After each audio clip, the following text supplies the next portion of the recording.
अस्सलाम वालेकुम दोस्तों।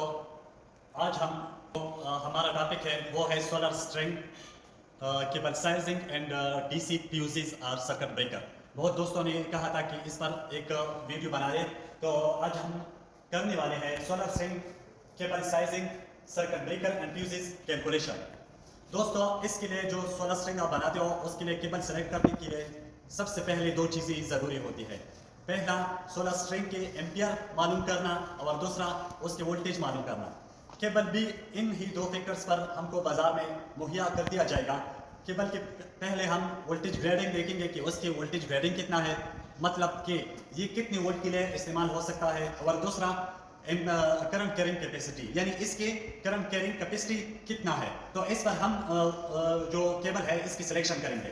तो दोस्तों, मैंने पहले बता दिया कि ये सोलर स्ट्रिंग केबल साइजिंग के लिए क्या क्या जरूरी होता है। तो जरूरत यही होता है कि total ampere of the strings, यानी डीसी जो सर्किट होता है इसकी टोटल एम्पियर कितना है, पहले हम ये मालूम करेंगे। और दूसरा, total voltage of the strings DC circuit, यानी ये जो डीसी सर्किट है स्ट्रिंग्स उसकी टोटल वोल्टेज क्या है, ये दोनों हमको दरकार होंगे केबल साइजिंग के लिए। टोटल एम्पियर मींस यानी ये सोलर स्ट्रिंग में टोटल कितना एम्पियर आ रहा है, और टोटल वोल्टेज मींस यानी ये टोटल वोल्टेज सोलर स्ट्रिंग में कितना है, 300 है, 200 है, इस पर ये केबल साइजिंग डिपेंड करेगा।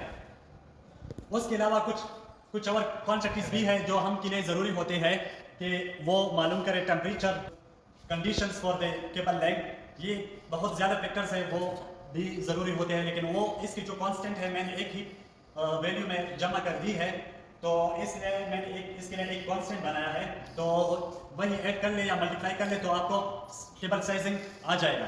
तकरीबन here we ignore all long process of calculation and we add up it in a single constant, यानी इसकी वो जो लेंथी प्रोसेस है वो हम छोड़ देते हैं, उसके एक ही कांस्टेंट में हम उसको जमा करते हैं और फिर उसको केबल साइजिंग उससे मालूम करते हैं। For example, our string total ampere is 11 ampere. ये जो हमारा एक स्ट्रिंग है उसका टोटल जो करंट है वो 11 एम्पियर है, यानी सोलर पैनल से 11 एम्पियर आ रहा है। तो इसके लिए हमें केबल साइज मालूम करना होगा। तो उसके लिए हम क्या करते हैं, नाउ मल्टीप्लाई 1.75 11, यानी ये 1.75 जो है ये कांस्टेंट है, या 1 यहाँ पर मैंने 1.76 लिखा है, लेकिन ये 1.76 नहीं है, सॉरी, ये 1.75 है। इसमें टेम्परेचर जो एवरेज कोएफिशिएंट है वो भी है, कंटिन्यूस करंट भी है, और सोलर इरेडियंस, ये सब कुछ मैंने यहाँ पर जमा किया है।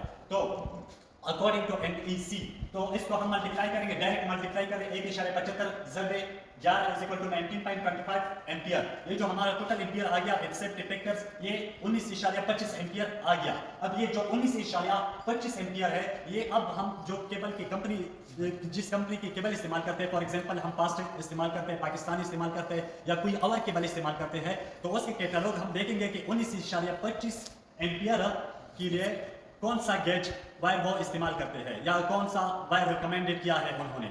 तो हम देखेंगे कि उसके लिए 19.25 एम्पियर के लिए कौन सा वायर वो कैटलॉग में देते हैं। एग्जांपल, इसके लिए विच में भी 1.5 स्क्वायर mm कपल वायर, तो फॉर एग्जांपल वो हमें ये 1.5 स्क्वायर mm कपल वायर ये रिकमेंड करते हैं, तो हमने ये सेलेक्ट कर दिया। 1.5 स्क्वायर mm कपल वायर हमने तकरीबन 19.25 एम्पियर के लिए सेलेक्ट कर दिया।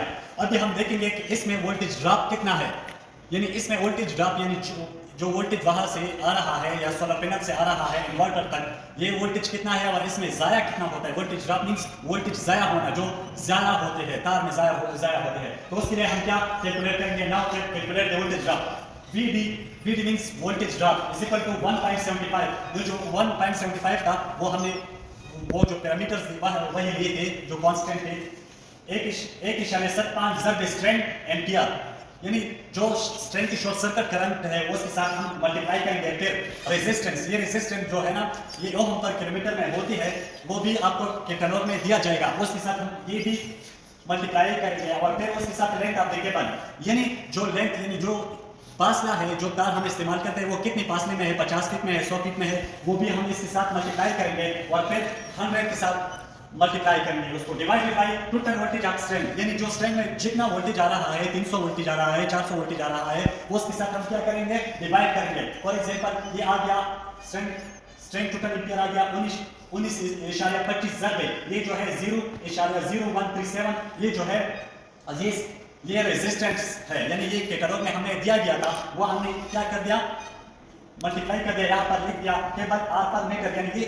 1 मीटर के लिए या 1 फीट के लिए सॉरी ये कितना रेजिस्टेंस होगा। तो हमें अब ये मल्टीप्लाई के लिए करेंगे 50 मीटर, यानी ये जो फासला है ये तार हमने 50 मीटर के फासले पर लगाया है, तो उसके साथ हम ये मल्टीप्लाई करेंगे। फिर क्या करेंगे 100 के साथ मल्टीप्लाई करेंगे। ये जो कर दिया तो फिर क्या करेंगे 400 VDC, यानी वहां से तकरीबन 400 वोल्टेज आ रही है। हमने तकरीबन 8 पैनल लगाए हैं, उसके वोल्टेज 50 वोल्ट है। हमने उसको क्या कर दिया ज़रब कर दिया, 50 ज़रब 8 इज इक्वल टू 400 VDC, यानी यहाँ पर 400 वोल्ट DC आ गया। तो हमारा वोल्टेज परसेंटेज कितना आ गया, तकरीबन 3.29 वोल्ट आ गया। तो इसमें कितने वोल्टेज जाया होंगे, 3.29 वोल्ट जाया होंगे। फिर क्या करेंगे, नाउ कैलकुलेटिंग अलाउएबल वोल्टेज। अब हमको कितना वोल्टेज अलाउएबल है वो हम कैलकुलेट करेंगे कि वोल्टेज ड्रॉप यहाँ पर कितना अगर हो तो ठीक है। अकॉर्डिंग टू NEC ये कहता है कि आप 1 से लेकर 1.5% तक DC अगर ज़ाया हो जाए तो ये ठीक है, ये इतना वोल्टेज ड्रॉप हो जाए तो ये ठीक है। तो अभी हम दोबारा कैलकुलेट करेंगे कि अलाउएबल वोल्टेज हमारे पास कितना है। Allowable voltage drop allowable percent multiplied by VDC strength, यानी स्ट्रेंथ की जो टोटल वोल्टेज है डिवाइडेड बाय 100। तो हम यही करते हैं 1.5%, ये लेते हैं यहाँ पर 1.5% डिवाइडेड बाय 100 जब 400 इज इक्वल टू 6 वोल्ट। अगर ये 6 वोल्ट तक यहाँ पर वोल्टेज ड्रॉप हो जाए तो ठीक है। तो ये तार ये केबल साइज इसके लिए ठीक है। इसमें अगर 6 वोल्ट तक वोल्टेज ड्रॉप हो जाए तो ठीक है, ये अलाउएबल है 400 वोल्ट में से। अगर इससे ज़्यादा हो जाए तो ये केबल हम सेलेक्ट नहीं करेंगे, फिर इससे भी थोड़ा सा तकरीबन साइज ज़्यादा करेंगे, 2 mm लेंगे, 2.5 mm स्क्वायर mm लेंगे। तो ये जो है ये 6 वोल्ट यहाँ पर हमारे पास अलाउएबल है। तो हमारे पास उस केबल में जो 1.5 स्क्वायर mm केबल था उसमें कितना वोल्टेज लॉस होता था, VD होता था 3.29। सो 3.29 इज लेस देन 6 वोल्ट, ये 6 वोल्ट से कम है तो हम ये केबल इसके लिए सेलेक्ट कर सकते हैं। 3.29 वोल्ट जो है ये इससे कम है तो ये हमारे लिए मुफीद होगा, क्योंकि यहाँ पर हमारे साथ 6 वोल्ट तक हम जा सकते हैं।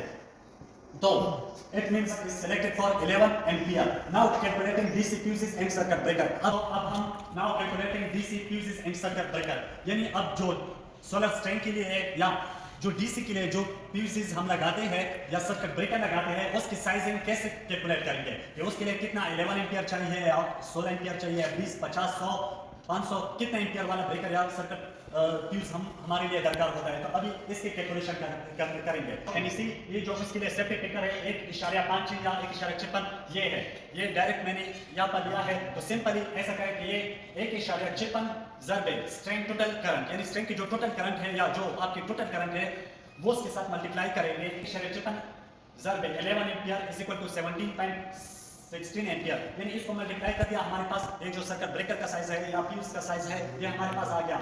तो ये जो 16 एम्पियर सर्किट ब्रेकर का साइज आ गया, ये बाजार में नहीं मिलता। बाजार में हमारे पास 16 एम्पियर के सर्किट ब्रेकर या फ्यूजेस अवेलेबल होते हैं या 20 एम्पियर के सर्किट ब्रेकर या फ्यूजेस अवेलेबल होते हैं। तो इसलिए हम ऐसा करेंगे कि हम 20 एम्पियर सर्किट ब्रेकर की साइज इसके लिए सेलेक्ट करेंगे। ये जितनी भी आपके साथ करंट आता हो उसके साथ 1.56 मल्टीप्लाई करें तो आपको सर्किट ब्रेकर या फ्यूज का साइज खुद ब खुद आ जाएगा। ये बहुत आसान तरीका है। तो ये तो खत्म हो गया। अब हमारे पास थंब रूल है फॉर केबल साइजिंग के लिए। एक बहुत आसान तरीका है जो थंब रूल हम उसको कहेंगे, तो ये बहुत आसान है, आप डायरेक्टली भी कर सकते हैं। तो थंब रूल क्या है? Thumb rule for cable sizing up to 30 square mm, ये 30 स्क्वायर mm तक इस्तेमाल होता है, इससे ज्यादा इस्तेमाल नहीं होगा। तो क्या होगा, तो क्या थंब रूल क्या है? स्क्वायर mm ज़रब 6, यानी जो आपके पास केबल साइज है उसको 6 के साथ मल्टीप्लाई करें, ज़रब करें तो आपको एम्पियर उसका आ जाएगा कि ये इस एम्पियर तक हम इस्तेमाल कर सकते हैं। For example 2.5 is equal to, ये जो 2.5 है ये स्क्वायर mm है, यानी केबल का साइज है ज़रब 6, ये एक कांस्टेंट हमने लगा दिया है, इज इक्वल टू 15 एम्पियर, यानी ये 2.5 जो तार है ये 15 एम्पियर के लिए इस्तेमाल होगा। या टोटल एम्पियर डिवाइडेड बाय 6, ये भी कर सकते हैं कि हम टोटल एम्पियर को 6 के साथ तकसीम करें तो हमको क्या आएगा? केबल साइज आ जाएगा, यानी टोटल एम्पियर डिवाइडेड बाय 6 हमने कर दिया तो क्या केबल का साइज आ गया 2.5 स्क्वायर डॉट mm, यानी ये आ गया हमारे पास। तो दोस्तों ऐसे चैनल को लाइक कर दीजिए, सब्सक्राइब कर दीजिए। Thanks for watching. आप कमेंट्स कर सकते हैं अगर आपको कोई मसला हो या आप हमारे वीडियोस पर कमेंट करना चाहें तो आप कर सकते हैं। Welcome for you, thanks for